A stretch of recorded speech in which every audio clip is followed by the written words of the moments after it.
সেখানে যে কোনো ন্যায্য দাবি এবং যারা করেন তাদের কাছে আবার যাওয়া উচিত। সেই জায়গা থেকে আমার দায়িত্ববোধ থেকে এখানে আমি এসেছি।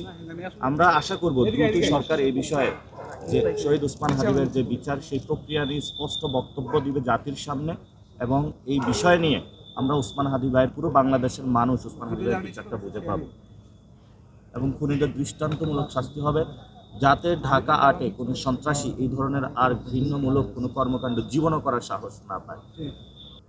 এটা কোনো সরকার না, এটা হলো বিচার ব্যবস্থার উপর। আমাদের বিচার ব্যবস্থা খুবই ভঙ্গুর পর্যায়ে, বিচার ব্যবস্থা সুসংহত করা হয় নাই বলে কিন্তু আজকে এই অবস্থা।